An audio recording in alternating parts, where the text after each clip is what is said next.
Good evening, everybody. Good evening. Let's see if I can do this. I don't like to stand behind a podium. So I'm going to, it's going to be hard to top some of those stories, but I'm going to focus tonight on a particular group of young people that are in foster care, and that's the older foster youth. You've heard a little bit about them tonight, but that's what Youthrive is focused on, is supporting young people that age out of foster care. Just briefly, my personal journey.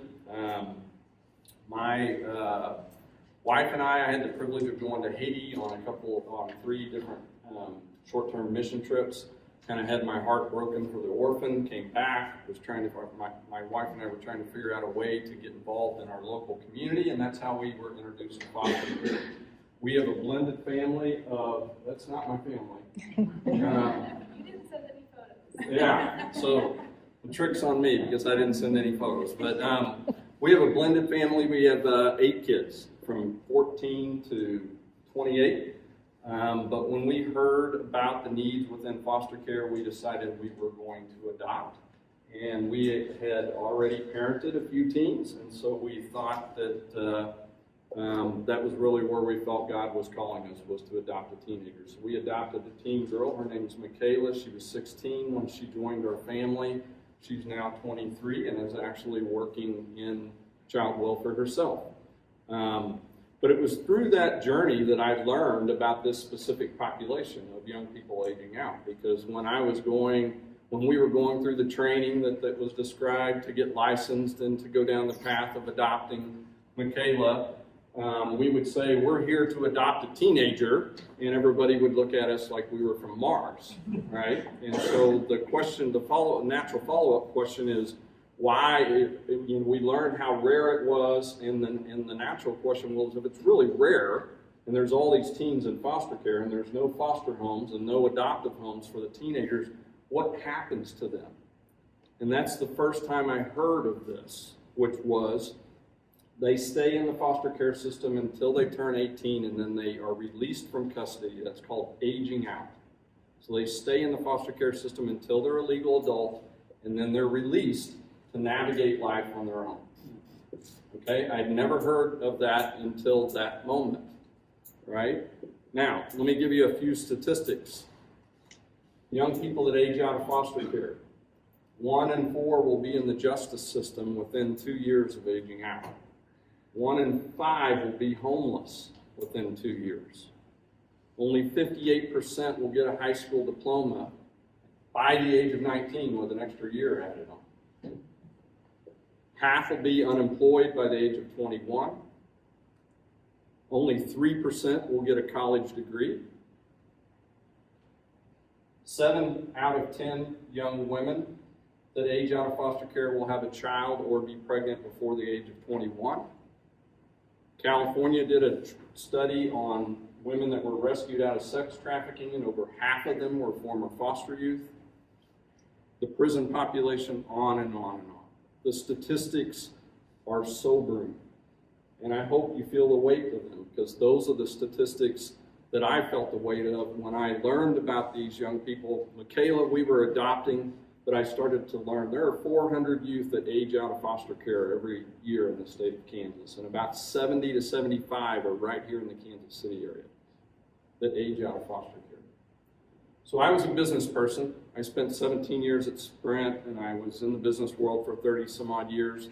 But ultimately, this journey after adoption and fostering teens led me down the path of leaving the business world to see how I could help the community better address the needs of young people aging out of foster care. And Youthrive is the organization that was founded about 5 years ago. We're a young organization. And our sole purpose is to provide support for young people that are aging out of foster care. We do that a couple of ways.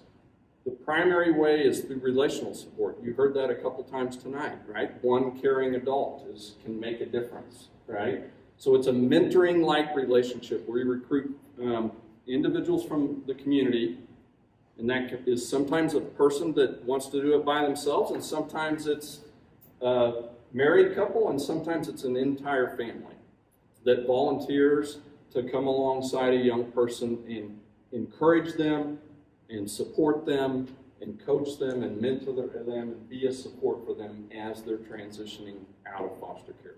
That's the primary thing, the most foundational thing that we do. The second thing we do is we teach financial classes. We teach financial literacy classes, help them learn how to budget their money, save their money, pay their bills, all that kind of stuff. And we also have a max savings program where they can learn to save money toward the purchase of something that will help them with their transition.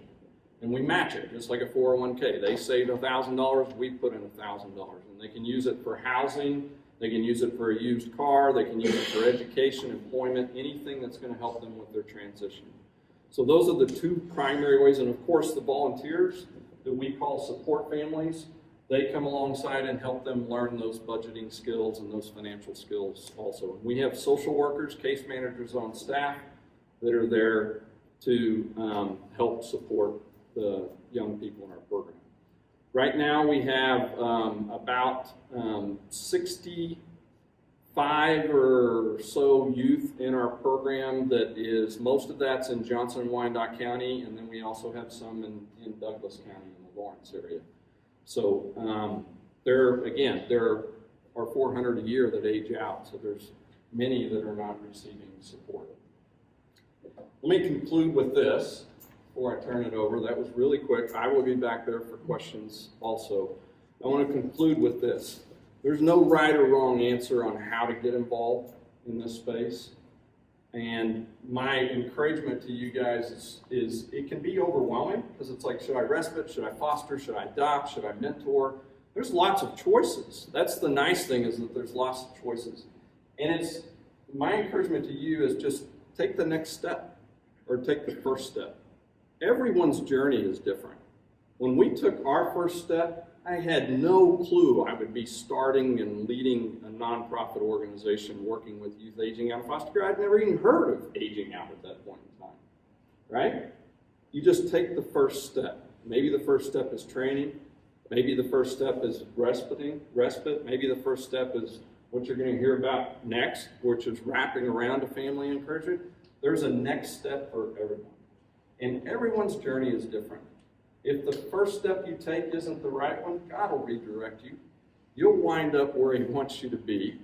But as they say, it's a lot easier to take that first step and start the journey. You'll figure it out as you go. So if mentoring a teenager is something, supporting a teenager is something of interest to you, then come talk to me for a few minutes and I'll give you some information about next steps. We have a couple of trainings for our volunteers coming up in June, May 22nd. And we have one-day trainings. It's like 5 hours long, 5 or 6 hours long. And we can get you signed up. Thank you for the chance to come talk to you tonight. And I hope that you guys will consider taking that next step, whatever it is. Just ask. Yes, we still foster. We've specialized in teens. So we started with adoption, which is not the normal thing, and then we got licensed. We foster teens. We currently have a 17-year-old foster son that lives with us. We've been fostering teenagers for about 8 years. 8 years. So.